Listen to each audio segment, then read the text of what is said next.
Imini yesabatha benhle obangcwele.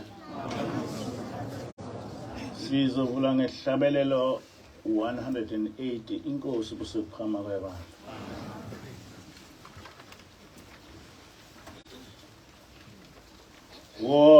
Wozani nonke izizwe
izulu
Amen.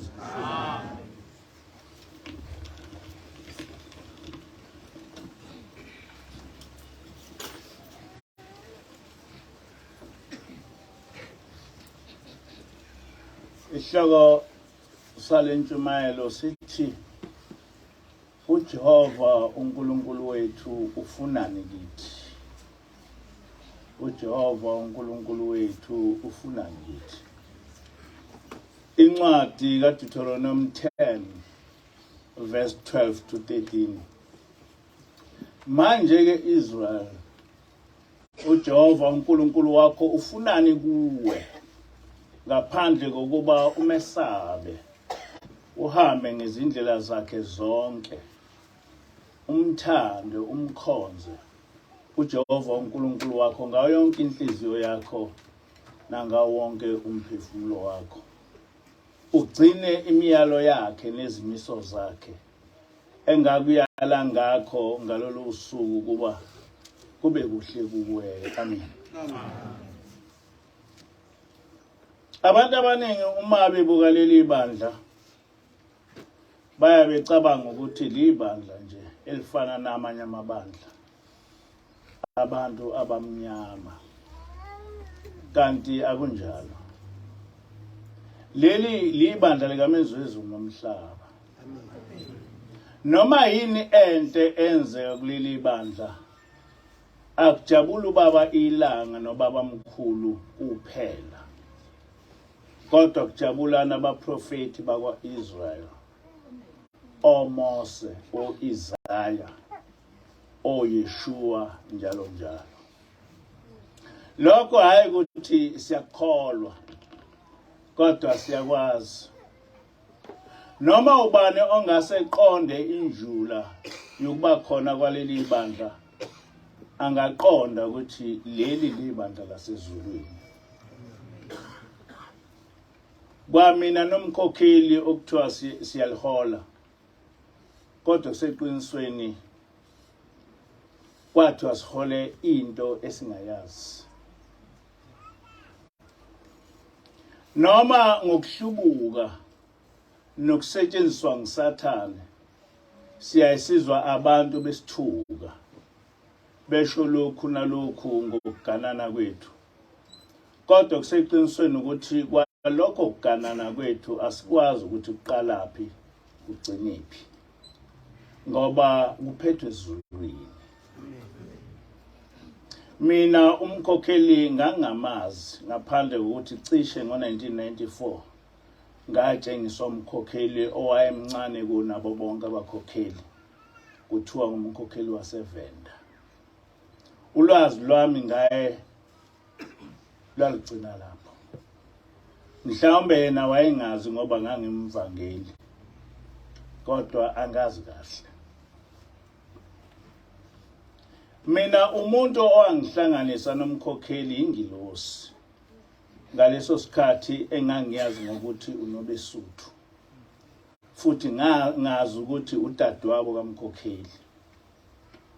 Naye umkhokheli wayeyazi kanjalo. Ngoba wathi ebheka wayehlala naye uNobesuthu emzini kaMthandeni eMpanza eMpumalanga. Indaba yami noNobesuthu inde kakhulu. Kodwa angizokhuluma ngayo ngoba ngixoxa. Kodwa emva kwaNobesuthu kwafika uHlaleleni. Yena ke esamazi efika ukuthi uyingilosi. Kodwa engiqonda ukuveza kini ukuthi kungani ngithi leli bandla akulona ibandla lalapha emhlabeni. Kodwa ngelasezulwini. Futhi indaba yami nomkhokheli ngaleli bandla akakho yaziyo ngoba nathi asiyazi. Kulaba abasanda kufika kuleli bandla, le ngilosi uHlaleleni yafika kithi ngo-August 2006. Kwathi ngenyanga elandelayo uSeptember wathatha umkhokheli waya naye ezweni sonke esingalazi. Ngendlela yobunzima lesi simo esabhekana naso sase saba ngisho ukukhuluma ngaso. Ngokuthi saze saxoxa ngaso ngo-2014 sekusho yona ingilosi ukuthi asisichazele ibandla. Kanti lento yayenzeke ngoSeptember kuya ku-October ka-2006. Lingabikho leli bandla. Kodwa kubalekile ukuba onke amakholwa akuleli bandla asazi lesi simo. Ngoba singumlando ongakaze wenzeke emhlabeni ngendaba yenkolo. Nokukhulunywa ngawo izinsuku nokukhulunywa ngawo izizukulwane ngezizukulwane. Thina sesahamba kulo mhlaba. Ngoba lesi sehlo sibhalwe phansi ngizofunda inkulumo kaMkhokheli njengoba injalo noma ngizoyifinqa.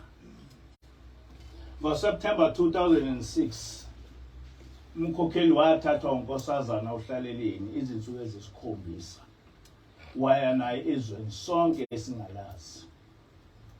Naye umkhokheli ongalazi. Njengoba sike sichaze sasingakamazi kahle lo muntu wasezulwini. Ngoba waqala ukuhlala nathi phakathi ka-August kuya kuSeptember ngawo-2006. Uma umkhokheli eyiqala le ndaba uthi ngenye imini bangcwele ngaba nohambo olungajwayelekile emhlabeni. Engikholwa ukuthi ngilokuqala emlandweni womuntu wonke. Lolu hambo kwaba uhambo olwanikeza isifundo engingakaze ngisithole nangendlela engayiqondi. Yinde kakhulu indaba lolu hambo. Kodwa ngizothatha lapha nalapha ngidane ngiqhubeka nayo. Ngoba akusafanele kube indaba eyaziwa yimi ngedwa. Sekufanele kube indaba eqhubekela kubo bonke abantu. Nakubantwana nasezizukulwaneni ezizayo. Zazi ukuthi uShembe waba khona kudala. uShembe waba khona kuzo zonke izindawo, ngaphansi kwamanzi nangaphezulu uShembe ukhona. Bantwana basekuphameni ngenye imini ngathola isimemo, kodwa ngangazi ukuthi ngiya endaweni engayiqondi noma indawo engekho duze namehlo ami. Sahamba nalomuntu wasezulwini okwathi uma efika phezulu komfula omkhulu kakhulu futhi ngingawazi wayesevula isandla kwase kuphuma inansuka esandleni. Yathi mayiphuma inansuka enkulu wasezimboza ngayo. Wabe sethi angiyibambe. Wabe sengena emanzini. Le nansuka yayimhlophe ngendlela eyisimangaliso. Inkulu futhi. Wayesethi angihambe angibambe ingxenye yayo. Wabe sehamba nami ekulomfula. Kodwa uhambo lwethu kwakuuhambo olwahlukile. Ngoba kwakunezinto owayengitshene zona ukuthi la ngaphansi kwamanzi kunezinto ezesabekayo. Kodwa angizokhuluma ngalokho. Sathi masingena uma esithela ngibheke yena. Ngabe ngingaziboni ukuthi nami ngiyasithela. Kodwa ngabona sesiqhamuka kwelinye izwe. Lapho engangihamba khona naye kwagcina sekumhlaba. Lapho engafika nganikezwa indlu. Kule ndlu ngangihleli ngedwa. Kodwa ngifundiswa izinto engithi uma ngizibheka namuhla ngizibone eBhayibhelini. Kodwa abangcwele kulelizwe angizange ngibabona abantu bakithi nabasekhaya komama. Futhi angibonanga noyedwa umuntu ongumZulu. Ngafica amadoda ayembethe izingubo ezinde engangingakaze ngiwabone kulelizwe. Amadoda angamaJuda. Ngoba kukho konke engangikubona ngangichazelwe ile nkosazana nasezulwini uhlangulile. Nakuba lamadoda ngangiwabona ezithombeni lapha kubukeka khona amaJuda. Kwathi bangcwele uma lamadoda esebuthene ezixuku esihlukene kathathu ngawathola embethe izambatho ezingafani kodwa zizinde. Ngenye imini ngihleli kule ndawo ngangeke ngizwe abantu ngalesi sikhathi ngithi kuntambama kodwa ngizwe abantu behlabelela kudana nami bethi vuka nathi. Kuthi lapho mina ngithi kusekuseni ngizwe laba bantu behlabelela bethi lala nathi. Usuku nosuku kulezi insuku ezisikhombisa ngangifundiswa ngomthetho kaNkulunkulu. Ngaleso sikhathi ukukholelwa kuNkulunkulu kwangasekho kahle ebandleni. Ngoba ivangeli elithi asesabe imindeni engasekho lase livele likhona enkolweni yamaNazaretha.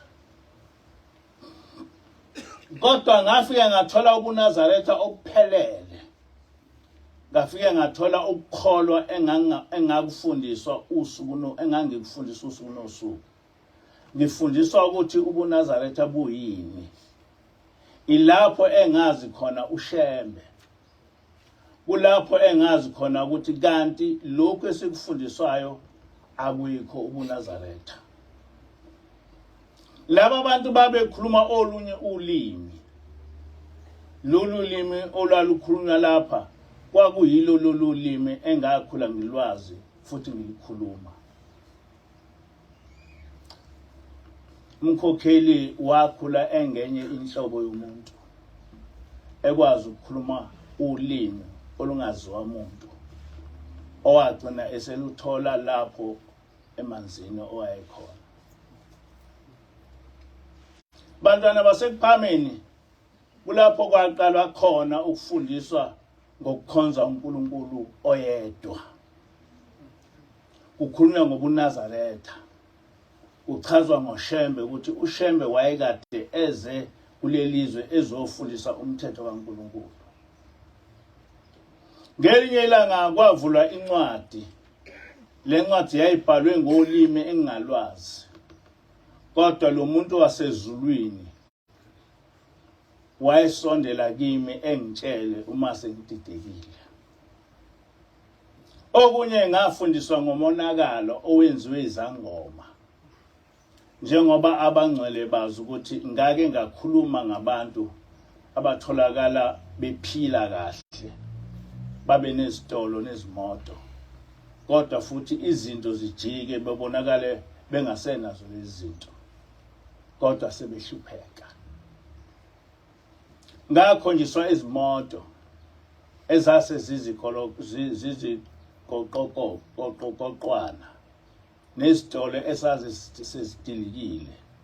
Ngifundiswa ukuthi kwathi uma ngabe sebecelile enkosini yasekuphakameni, sebekutholile abakucelile, sekufanele babonge, base behamba baye khona lapho okubhulwa khona beyobonga khona. Sebebuya nemithetho ukuthi mababonge kuyisemkhulu. Okwathi uma sebebongile base bayadlula, baphelelwa izimoto, baphelelwa nayizo zonke izinto. Bathi labantu basezulwini konke okucela kuJehova kufanele ukuba ukubonge kuJehova. Konke okuphiwe nguye udumo kufanele ulubuyisele kuye uJehova.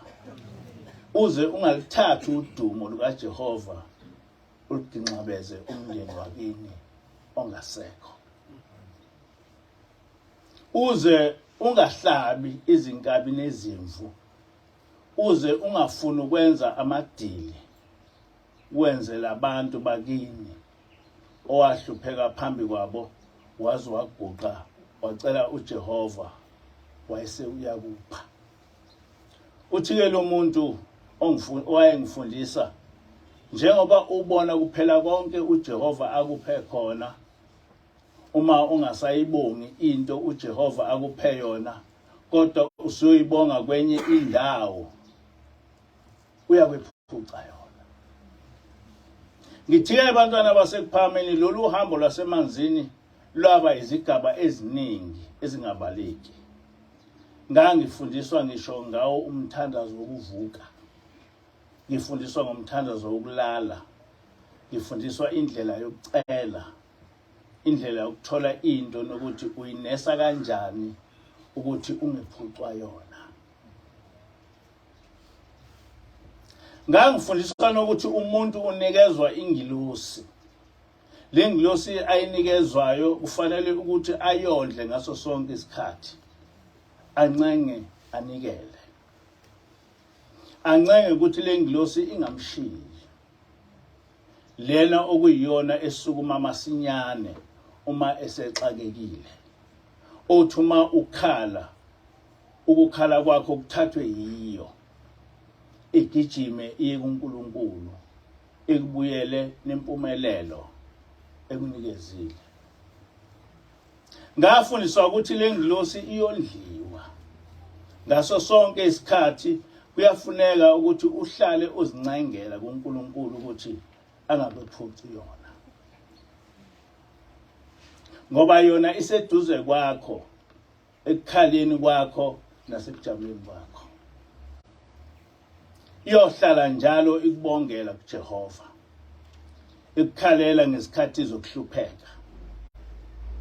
Iyona eyohamba kuqala ifike ibalise kuNkulunkulu ukuthi lo muntu manje usehluphekile.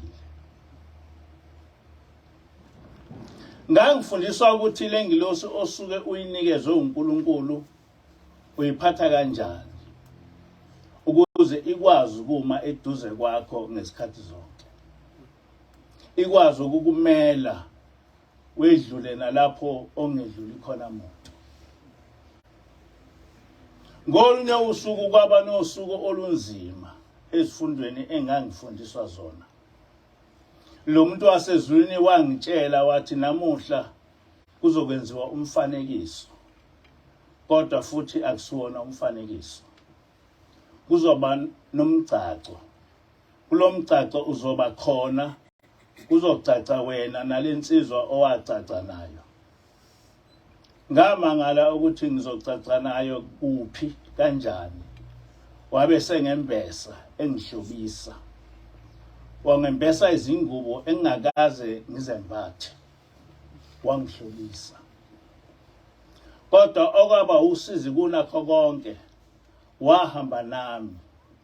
Wathi uma efika nami kuleyo ndawo ngisalokhu ngikulolozwe kwase kuba khona ugodo olubekiwe olwaluluncane lapha phansi kunomgodi omnyama okubonakala kancane ukuthi kunamanzi noma kunesiziba esiyingozi.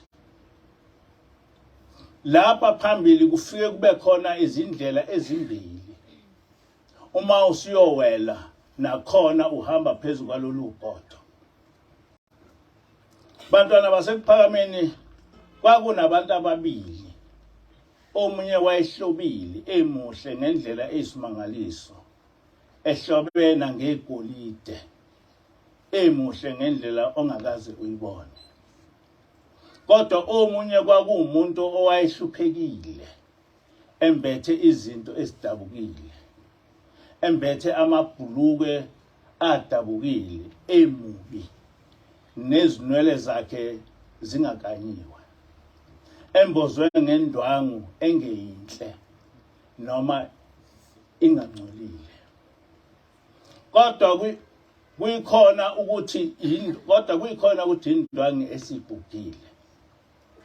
Wayebekiwe eduze kwakhe lona. Kodwa izindlela zehlukene. Ugodo lwaluhlukana lube zimbaxa ezimbili. Wathuma kufika leso sikhathi wangidedela unkosazana uhlaleleni. Wathi hamba ukhethe ongumyeni wakho kulaba abantu abangaphesheya. Uqonde kulona ozoshada naye. Ngahamba abancele phezulu kwalolu godo. Olwalufishane kodwa indlela iyinde. Nganyathela lo muntu wasezulwini engiqhuba ngemuva ukuthi ngihambe. Kodwa ebukeka ekhathazekile engidabukela ehamba ngemuva kwami. Sekufanele ukuthi ngingaholwa nguye. Kodwa bancele into eyangisiza sengiyofika ekugcineni sekufanele manje ukuthi ngiye kumuntu engishada naye. Ngasizwa iphunga. Leli phunga engangilinikiwe ilona elafike langihlukanisa kulaba bantu ababekiwe. Umkhokheli wazalelwa eMpumalanga eVaterscroom. Wakhuliswa ngubaba uMthandeni Mpanza nomama uMadube njengami. Kwathi seneminyaka engu-14 ubaba wabe esethi akamgeze izinyawo. Esemgezile wabe ubaba eseziqhola ngamakha. Esedlula kumkhokheli kathathu. Wabe sethi umuntu oyomgana uyobe enezinyawo ezifana nalezi zami okade usigeza. Futhi uyomuzwa ngaleli phunga olizwa manje. Yilo-ke leli phunga umkhokheli okhuluma ngalo la. Ngathi uma sengiwela sengibheke kubo laba ababekiwe ngase ngiholwa yileli phunga. Lahamba phambi kwami. Lahamba njengentanjana. La njengenyosi. Ngase ngihamba ngililandela njalo. Ngathola ukuthi leli phunga alingisi kulona ohlobile. Alingisi kulo muntu owayemuhle. Ngalandela lona ngaye ngafika kulo muntu ohluphekile. Kulo muntu owayembethe izingubo ezingezinhle. Naye owayebukeka ehluphekile. nezinwele zakhe zibuye zingakanyiwe. La ngifikisa khona leli phunga. Ngathi uma sengifika khona wabe sefihlwa lo muntu. Kwasuka lesambatho abekade esendlalile ehlezi phezukwaso. Sase siyambozwa. Wayesethi lo muntu wasezulwini uhlaleleni sekufanele ukuthi manje ubone ukuthi imuphi umuntu oshada naye. Ngase ngiyithatha indwangu ngiyibeka la phansi sengendlala leyo eyayisimbozile. Okwathi uma ngabe sengithi ngiyabheka kwasuka bonke ubuhle obebi ukulowa muntu nalemvunulo owaye evunule ngayo emuhle kwase kuba muhle lona. Kwathi konke lokho ebengikubona kulona engiqonde kuyena kwaba ngulowa muntu owagcina esegugelwe nesihluthi waba mubi waba yiyo yonke into. Bonke lobuyabuhle engangikubona kulowa muntu base buyasuka sebuhlala ngapha. Engathi uma sengithi ngiyabheka kwase kuyavulwa. Ngase ngiyabona ukuthi kanti nguye lona umuntu enganginikwe yena nasekuqaleni kokuzalwa kwami. Nguye yena lona okwakungumelusi akabonga uJehova. Amen. Ngithena ekuqaleni kwathina asizazi ngoba angazi mina ngiye emanzini. Angazi ukuthi kwakwenzeka kanjani ukuthi umkhokheli etshengiswe mina emanzini ezeshade nami emanzini. Naye akazi namangazi. Kodwa futhi wayengaphuphi. Khona lapho bantwana basekuphakameni yabe isiza inkosazana yezulu. Yayisingilungisa nami. Kwase kusuka lesi sixuku kwasuka abantu abathathu kulamadoda amaJuda okwakuyiwo ayengifundisa kakhulu ngoShembe. Ayesefika ebanga befundisi ezosihlanganisa asishadisa. Lento awukwazi ukuthi uyichazele umuntu ukuthi isho ukuthini. Yikho ke ngithi leli bandla malikhula kujabula ngisho amaJuda ayikhona emandulo. Amen. Ngoba abantu ababesifundisa ukukholwa abantwana abasho abaprofeti bakwaIsrael. Unkosazana wamthatha umkhokheli waya naye wawumhlanganisa nesizwe sakwaIsrael. Njoba ngisho ngithena ekhula wayenolimi olungaziwa umuntu olukhulumayo kodwa wazi walithola la emanzini lapho wayekhona ukuthi kanti lolu limi ngolakwaIsrael. Kwase kuba khona izingilazi ezazithele amanzi ayibonakala ebila. Kodwa uma uwaphuza aba ngamanzi angabili. Futhi kungamanzi angashisi. Kungamanzi anjengamanzi wonke.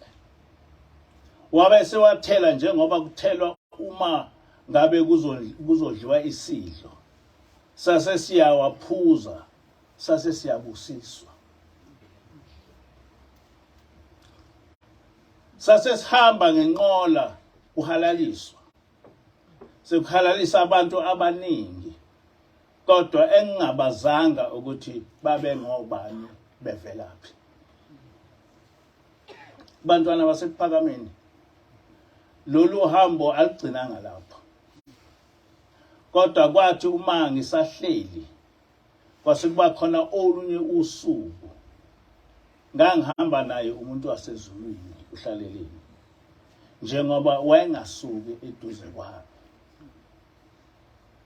Lento mayixoxa ungathi iphupho. Ngangilokho ngihamba nayo inkosazana yezulu. Yayisingitshela yathi ake sihambe ngoba kukhona okunye okusafanele ukuthi ukubone. Ngathi ngisahamba naye kule ndawo esasihamba kuyo, kwaqhamuka inqola engathi inqola yamakhosi enhle ehlotshisiwe nangegolide. Kungasiyo kodwa imoto, kuyinqolwa engadonswa. Kwathi ngisahamba nomuntu wasezulwini kule nqola kwase kwehla umuntu omuhle embethe izingubo ezinde enezinwele ezinde. Kwathi uma esehlile ngambona ebiza umfana. Lo mfana ewumfana omncane, mhlambe engaba na 12 noma na 13 years. Wambiza lo mfana. Umfana wafike waguqa. Wase lo muntu ekhipha ibhuku elikhulu ngendlela engakaze ngiyibone. Leli lalibonakala ukuthi iBhayibheli, kodwa lalilikhulu kakhulu. Wayesethi kulo mfana, thatha le ncwadi uyohamba uyinikeze abantu ukuba bazi umthetho kaNkulunkulu. Ukhiphe iphepha ngalinye ubanike ngamunye. Abayofunda bayobuya bemelana bese beyogibela kule nqola. Wayethi lo mfana uyalithatha leli bhuku afike awe. Amsize lo muntu amethwese. Alethwale. Awe futhi. Kodwa wagcina eselithwala leli bhuku lomfana. Ehamba ewa nalo. Abuye alithathe. Kwaqhamuka abantu ababe baningi. Ekhipha ipheji ngalinye ebanikeza. Abanye balithathe balibuke bahambe. Kodwa khona lapho kwaqhamuka abantu ababefike bahlekise ngaye lo mfana. Bathathe leli phepha balidabule bamuyise lapha phansi. Lapho belidabula agijime lo mfana ayocosha zona lezi icucu asifake sakeni. Ahamba afike kwabanye athi uyabanika bamsunduzele lapha balwe naye. Kodwa abanye balithathe balifune bese bema lapha okade kumi khona leyo nqola. Njengoba lo owayeshilo ukuthi abayifundile beze bezokuma lapha. Ekugcineni bazoma kule nqola. Ngesikhathi lo mfana ethwesiwe lwencwadi, ukhona omunye ongazange aphume kule nqola. Kodwa lesi sikhathi isihamba inqola, kwaqhamuka omunye owaphakamisa isandla esiphakamisela lo mfana njengomuntu othi uhambe kahle. Kodwa ukukhuluma kwakhe kwangafinyeleli kimi. Bangcwele, umfana wayegijima nale ncwadi, agijime anikeze abanye bayithathe bayifunde. Ngibabone sebemi ngasenqoleni. Baba bancane, kodwa umfana wayengakhathali. Wayegijima maqhamuka umuntu akhiphe ipheji, ahambe afike amnikeze omunye.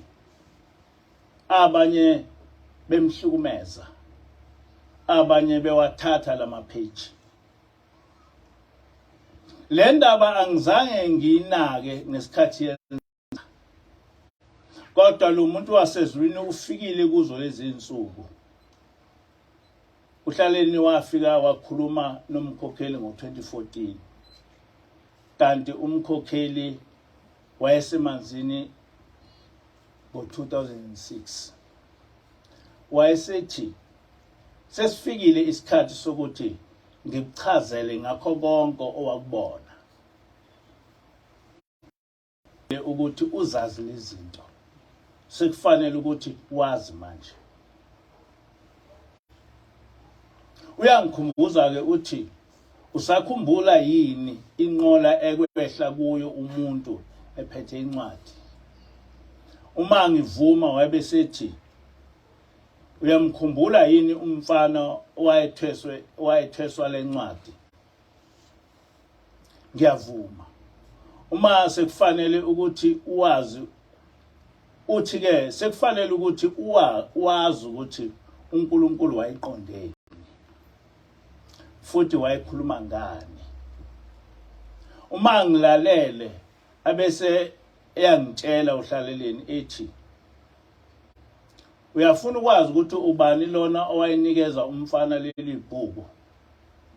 Ngivume ukuthi ngiyafuna ukwazi ngoba kwakuwumuntu engangamazi onezinwele ezinkulu egqoke izingubo ezinde, kuwumuntu ongahlukile kulawa maJuda. Abese ngitshela ethi loya muntu kwakuyinkosi ilanga.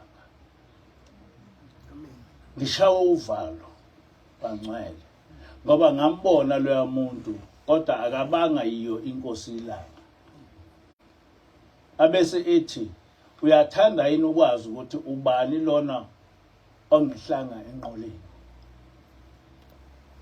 Ngase ngivuma. Wathi lo muntu ongehlanga enqoleni kwakungishembe, umprofeti uIzashembe. Wathi uyafuna yini ukwazi ukuthi ubani lona owakhuluma ukukhuluma ongakuzwanga wavalelisa ngesandla. Ngivume. Athi kwakuyinkosi inyanga izolo. Ngiyayizwa leyo. Amen. Ngakhala abantwana bakaShembe. Ngakhala ngathi Nkosi, ungani ukuthi zonke lezi zinto kufanele ukuthi zibonwe yimi. Ngafikelwa isililo. Wayesethi uyafuna yini ukwazi ukuthi ubani lo owayinika leli bhuku. Ngivume. Bese engitshela ethi kwakunguye umelusi. Athi leli bhuku elisindayo yilo lona leli elizothwala ngisho ibandla. Lwatheswa yena ukuthi uzokhuluma indaba kaNkulunkulu kukuhle noma kukubi. Bekhala noma bengakhali. Wathi uyathanda yini ukwazi ukuthi laba ababemhlukumeza ukuthi ngobani. Ngivume. Athi yibo bona labo abasakhipha izinhlamba nanamuhla. Kwakuyiwo amaNazaretha njengoba nibona. Kodwa waphoqwa ukuthi uyokhuluma le ndaba kaNkulunkulu noma ngabe unjani. Wathi uyathanda yini ukwazi ukuthi obani laba abanikezwa leli phepha balifunda base beyokuma lapha yana. Ngavuma. Wayesethi ibandla okwathi makusho ukuthi uJehova usephumile endlini enkulu yamaNazaretha. Ngakho ke phumani lapha nakhe indlu kaJehova niphume emkhubeni yabantu. Yibo labo ke namuhla abalapha iphila ngezwe. Akabonge uJehova. Anganoma niyayizwa le ndaba. Isimangaliso lesi. Ngoba lento yenzeka ngoSeptember to October 2006. Kodwa yagcina yenzeka njengoba injalo kwathi ushawu 2014 kwasekwenzeka le nto. Kodwa ngenkathi yenzeka lalingakabikho leli bandla. Futhi nathi sasingakamazi kahle uhlaleleni. Bantwana basekuphameni asilona ibandla elincane. Asilo ibandla elincane. Yize kwababuhlungu ngendlela eyisimangaliso ukuthola lezi zinto ngendlela ezavezwa ngayo kimi. Ngafihlelwa lo muntu othunyiwe wenziwa ingane encane, ngoba endabeni kaNkulunkulu uba ingane encane, njengoba eshilo uhlaleleni wathi izwi likaNkulunkulu kufuneka linikezwe umuntu oyophikelela ukuthi alikhulume naye ewumuntu okhonzayo, akhulume ngomthetho kaNkulunkulu ongeke asuke kuwo noma ahalele ukuthi ibandla libe likhulu, kodwa ozohalela abantu ukuthi bakhule ngokuthanda uJehova. Noma bengaba baningi, kodwa bebe baningi ukuthi bazokhonza uJehova. Konke abakucelayo bakucele kuNkulunkulu, konke ukukhala kwabo kubheke kuNkulunkulu. Oyofundisa abantu ngendaba kaJehova kuze kube izinsuku zakhe zokugcina, ekhuluma indaba kaNkulunkulu, ebuyisa labo abadukile, aqondise laba abayifunayo indaba kaNkulunkulu nabafuna impumelelo. Onke lana kwamazwi engilosi uhlaleleni. Abe umuntu ozofundisa ukuthi ngosuku lwenhlupheko kubizwa uJehova, kusho uhlaleleni. Kube umuntu ozoba isisebenzi sikaNkulunkulu, noma ngabe uyashawa noma uyathukwa. Amen. Ngithena le ndaba angiyifunde ukuze bonke abantu, ngoba sebebaningi kakhulu abantu abakholwa lapha, bazi ukuthi ukhona into enje eyenzeka, ukuthi umkhokheli noma ewumuntu, kodwa uNkulunkulu usebenzise yena ukuba kwakhekelela ibandla. Ikhona ngaso sonke isikhathi ngiyaye ngithi mina umkhokheli angimthathe ukuthi unkosikazi wami, ngoba ngiyayazi indlela esahlanganiswa ngayo ukuthi ahlanganiswanga umuntu. Nokuhamba kwethu kuze kube manje akukhona kumuntu, akakho umuntu okwaziyo, nathi asikwazi. Kodwa ngoba ngiyamesaba uNkulunkulu, naye uyamesaba uNkulunkulu, sihloniphane. Hayi ukuthi sihloniphane njengenkosikazi nendoda, kodwa sihloniphana njengabantu abaphethe umsebenzi kaNkulunkulu. Ngithe isihloko salentshumayelo sithi uJehova uNkulunkulu wethu ufunani kithi. Usechazileke umkhokheli kule ntshumayelo ukuthi ingilosi yathi uJehova ubheke ukuba senzeni. Ngiyaye ngisho ukuthi ngaqala ukushumayela njengomholi webandla lamanazitha kaNkulunkulu kusukela mhla ka-30 September 2010 kuze kube namuhla. Akukaze kwedlule nelilodwa isabatha ngingezanga enkonzweni ngifike ngishumayela. Nelilodwa 100%. Kusukela ngo-30 September 2010 kuze kube namhlanje na akukaze kube khona usuku lapha engingezi khona enkonzweni ngifike ngishumayela. Noma ngabe ngigula, umkhokheli ethi hamba uyoshumayela abantu bengaboni ukuthi uyagula. Noma ngigula kakhulu ngingene lapha bese ngiyiqinisa ngoba ngithunyiwe. Ngishona ngesikhathi se-COVID-19 sasifike sibe bathathu bengilungisele i-sound system bese ngishumayela. Lokho kwakwenziwa ukuthi ngangithunyiwe ukuthi ngishumayele, ngingazenzeli mina ngokwami. Amen. Bese thweswe Thina inkosi Uga ijoga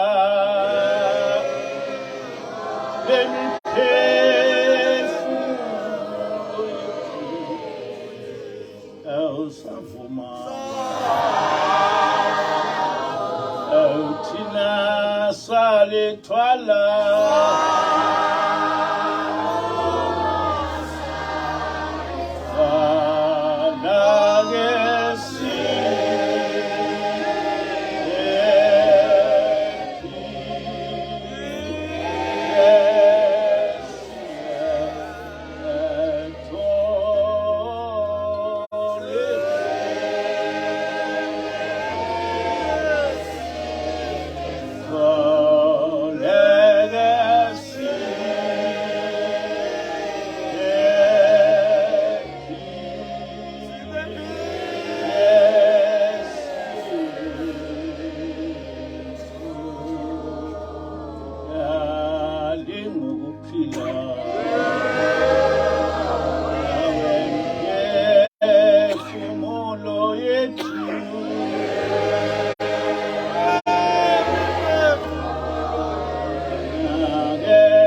Ekaleni ngithe leli bandla ngelasezulwini. Amen.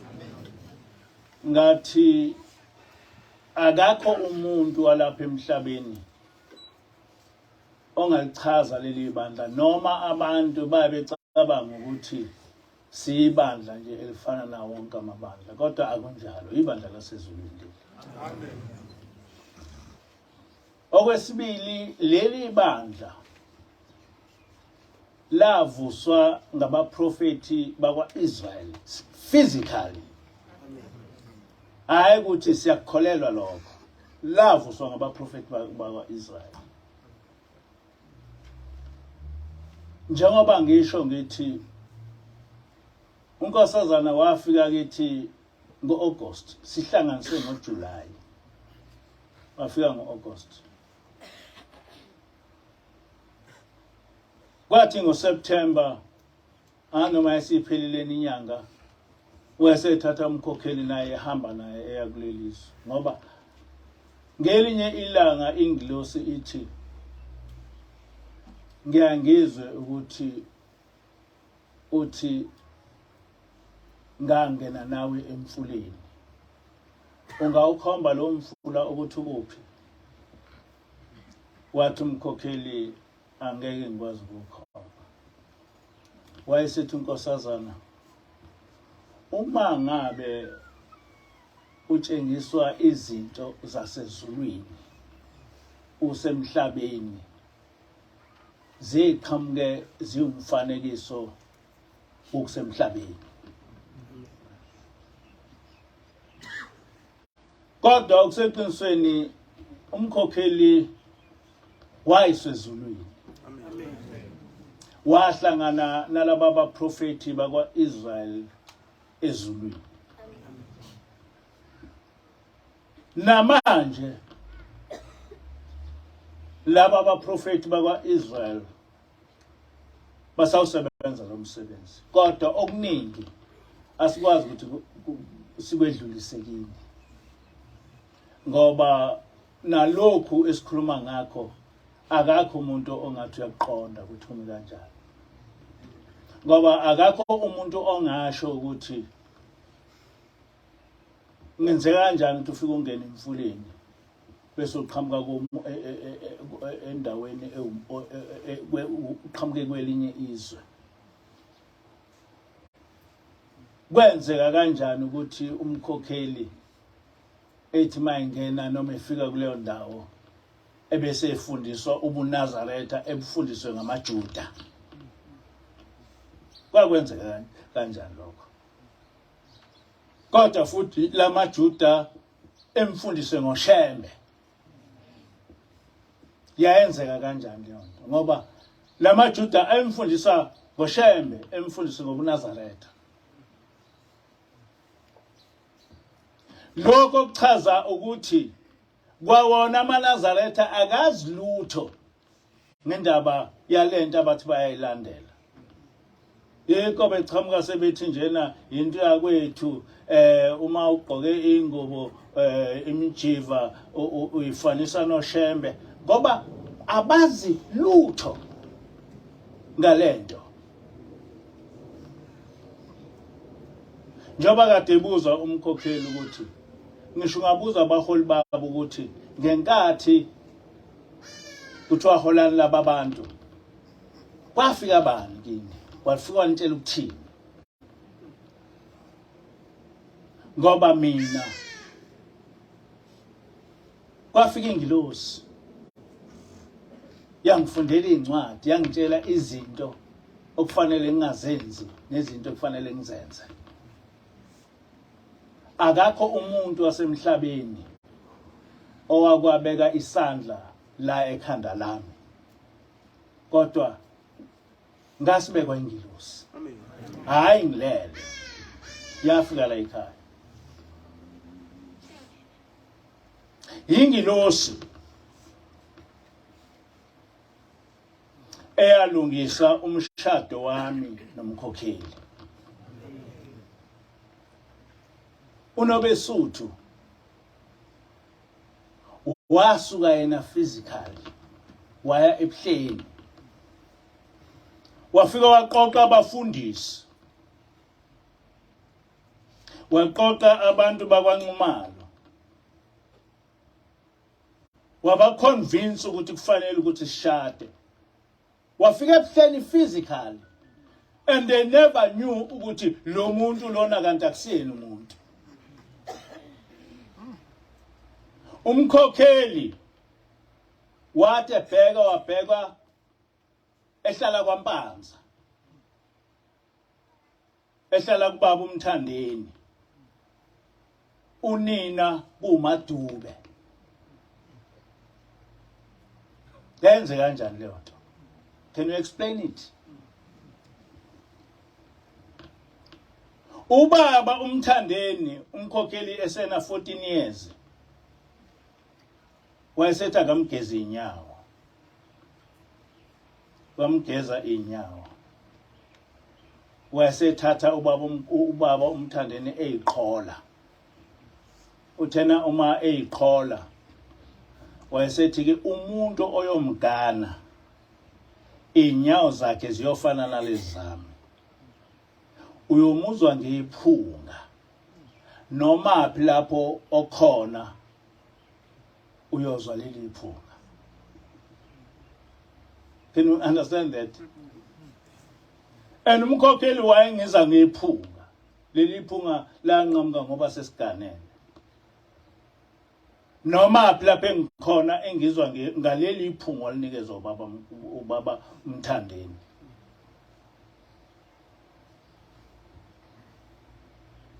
Uma ngabe esetshenwa lapho wayekulelo lizwi ukuthi khetha ke omyeni wakho. Uyachaza ulukhuza umkhokheli kwakufanele phela ekhetha omuhle.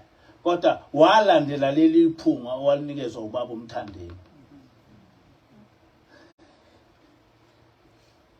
I now start to doubt whether yena umthandeni kwake kwaba umuntu okhona emhlabeni noma naye kwakuseyingilosi. Ngoba yonke le ndawo uyazi ukuthi ayenzeka kanjani ngoba kwakubaba umthandeni owakwaMpanza unkosikazi wakhe kuMadube. Nami ngingowakwaMpanza umama uMadube. Umkhokheli wakhuliswa uMadube wazwaba na 3 years encela kuMadube.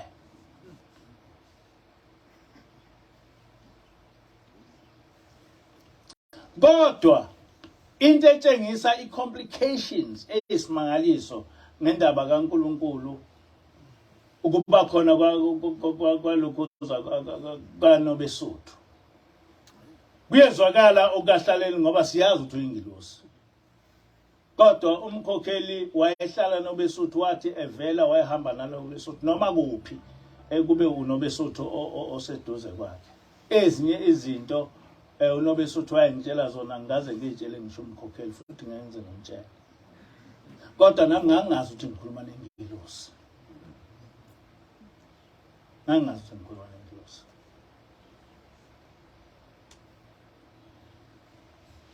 Kodwa uNobesuthu wahamba wayehleni wafika waqoqa abafundisi bengaboni ukuthi ingilosi. Kwathi mangabe sekufanele sengishadile nomkhokheli sekufanele ukuthi uNobesuthu phela ezohlala naye kwase kukhanga uhlaleleni sedayi uNobesuthu ngeke nisaphinde nimbone ngoba wabonisa izinto ezingabonwa umuntu. Kodwa lapho okhona uzobe nibhekile. Can you understand that? Can you understand that?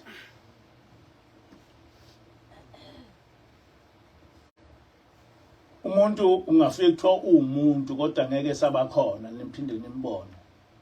Kodwa bese kuthiwa lapho khona uzolokhu enibhekile. Kanti ukuphi? Kanti ubantu beSuthu. Sathi masehleli nomkhokheli sibuza ukuthi kanti kumi kanjani ngaloBesuthu.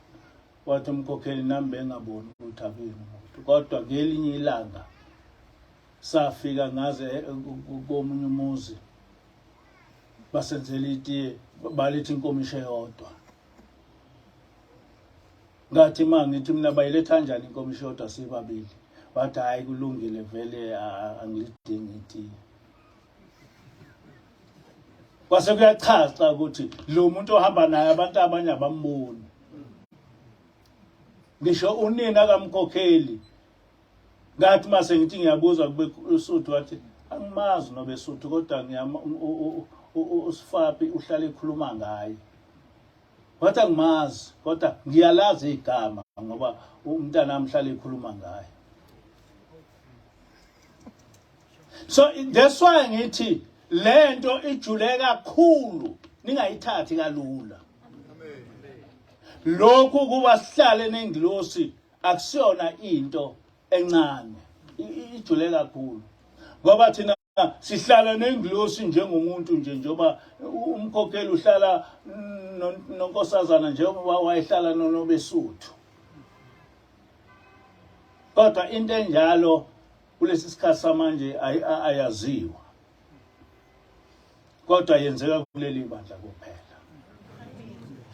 Engisho ukuthi ke umuntu noma engene usathane kodwa esihloniphe ngoba siyathandwa ezulwini, sikhethiwe ezulwini.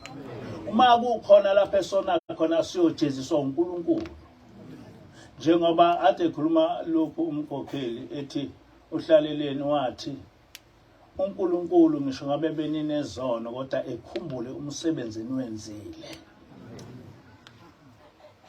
ukuthi silethe abantu kuJehova. Manje na ke kuba nabantu phakathi kwenu abacabanga ukuthi sifana nabo, ababe besithukuthelele, abanye beze besithakatha, abanye beze befunene izinkabi zokusibulala. Kodwa lento abayazi ukuthi isukaphi ipheleliphi ngoba nathi asiyazi soze siyazi sesafa. Ngoba kukhona isimo sokuthi ungazazi mawusesenyameni uze uzazi sewafa ukuthi kanti ngilento noma kwesisikhathi uNkulunkulu ekuvezela kodwa awukwazi ukwazi zonke izinto usesenyameni. Nakithi ke kunjalo. So uma uqhamuka abantu besithuka bathuka into abangayazi. Abayazi. Ngoba unkosazana wathi kithi lo muntu ozama ukunehlukanisa enganehlukanisa kanjani ngoba nina emandulo kwahlangana amadoda athize ezweni elithize akha ukuthi kuhambe emhlabeni nize lapha. Kodwa lokho unkosazana wayekusho sisesebuhleni. Hayi manje sisebuhleni, wakusho ebuhleni, efika ebuhleni wathi ubani lo ocabanga ukuthi enganehlukanisa, wazini ngokuhlangana kwenu. Ngoba nina kwahlangana amadoda athize ezweni elithize anihlanganisa. Ingakabe bikho ngisho eziswini zonyoko. Manje na ke ngithi angiyikhulumele ndawo. Ngijwayele ukuchaza ukuthi ngo1994 ngisemsebenzini emadadeni ngabizwa inkosi inyanga yezulu ingibizela ebuhleni. Yangena nami endlini nginomnewethu umfundisi umpanzo ongasekho emhlabeni. Yathi yabe isithi lakhe ngibizela khona. Ukuwa nokuvuka kwaleli bandla lamaNazaretha uNkulunkulu uyobuza kimi. Sengiqedile, sengihamba. Can you imagine that? Ngalandwa emadadeni kwafika abavangeli noma abafundisi abathathu noma bebana ngisakhumbula. Bathi ngibizwa inyanga yezulu. Kodwa inyanga yezulu yangena nami endlini yathi njena into engikubizelayo ukuthi ukuwa nokuvuka kwebandla lamaNazaretha uNkulunkulu uyobuza kuwe. Akugcinanga lapho ngo2003 kwafika kithi umfundisi uKhumalo wathi uthunywe inkosi yaseKuphameni kithi ukuba ezobuza ukuthi sakhumbula yini ukuthi ubaba inyanga yezulu wathi kithi. Le nkulumo ka2003 yayiqinisekisa ukuthi le nkulumo eyakhulunywa inyanga yezulu kithi ngo1994 yayivele ezulwini. Njengoba ingilosi yasho ibandla elimisele ukubheka ubuNazaretha ukuthi kungawi yithi sonke esingamaNazaretha kaNkulunkulu. Amen. Angithi nizwile uhlaleni Ntutheni uthe lento manje sibhekene nani nonke. Lisanda kusungulwa leli bandla ngabuza kulomuntu wasezulwini ukuthi kube ngani ukuthi bese kuthiwa leli bandla liholwe yimi kodwa ngingasiye umuntu wakwaSheme. Ingilosi yabe isithi emandulo kwafika izithunywa zasezulwini ubaba mkhulu zamtshela ukuthi leli bandla lamaNazaretha lohamba lihambe liphele kodwa liyoqedwa inzalo yakhe ubaba mkhulu. ithi-ke ingilosi lezi ithunywa zasezibuza kumprofeti ukuthi lokho uyokuvimba kanjani. Ubaba mkhulu wabe esekhomba umama owayesemncane ngaleso sikhathi, wathi ngicela uJehova angibusisele lentandane yami kubantwana, ukuze ukuthi kubantwana oyobazala omunye wabo uthengesiwe owakwaShembe ngesibongo, kodwa abe nomoya kaShembe, ukuze kube nguye ovimba ukushabalala kobuNazaretha. Ileyo nto ingilosi yangichazela yona. Njengoba ngachaza naphambilini, manje ubuNazaretha njengenkolo kaJehova uSathane ufuna ukuqeda, futhi njengoba kwashiwo emandulo kuqedwa ngayo inzalo yomprofeti. Kodwa kumele sikwazi ukuthi zonke iziprofeto zakhe zihambe, iziprofeto zikababa ilanga zihambe njengoba eshilo. Washo ukuthi emva kwakhe kovela oShembe abayoba ngabaholi, kodwa bengenawo umoya kaShembe. Wakusho lokho ubaba ilanga. Namhla sesinoShembe abaphuza utshwala, babhema insango, bengayingeni phela indaba yokukholwa ngokushumayeza abantu ngendaba kaNkulunkulu. Izinto ezenzeka ebandleni lamaNazaretha namhlanje ziyashaqisa, sizinhlekisa. Njengoba nje ngishumayela nje kuseni, kukhona ababuza umbuzo ukuthi mina ngakhuluma indaba amaNazaretha angayikhuluma. Noma ubani manje uyabona ukuthi lesi sixwayiso sikaMene Tekeli ufasile engihlala ngixwayisa ngaso, bephike bethi ngeke kuze kwenzeke, kodwa kuyacaca ukuthi kugcina kwenzekile. Kodwa sikujabulela ukuthi asikho isiprofeto esithi kuzophela lobu buNazaretha. Wathi ubaba ilanga emva kwakhe koba noShembe abaningi, nezinkawu nazo ziyoba ngoShembe. Kodwa wabe sethi emva kweminyaka ekusukela ku-30 kuya ku-40 sewahamba emhlabeni, uyobuya inhlansi iyovuka emlotheni. Esho ukuthi kothi lapho abantu sebethi ubuNazaretha sephelile, kubuye kuvuke, uqale phansi. Sesiyazi-ke ukuthi njengokusho kwakhe, umoya wenkosi ilanga uphakathi kwethu. Wehlele kithi.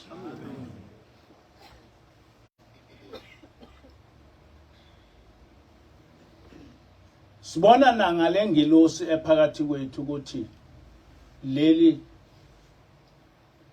sekuyilo leli bandla likamenzi wezulu nomhlaba. Ngoba ubaba mkhulu washo ukuthi leli bandla likamenzi wezulu nomhlaba, kwakubala phansi. Ngakho-ke kumele kuhlale ezingqondweni zethu ukuthi sihlalele umsebenzi omkhulu.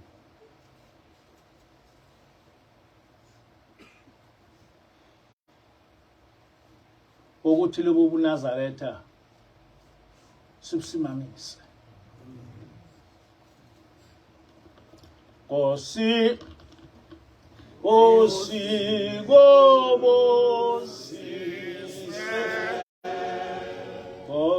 ubusise lobu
Sibusisele uPheni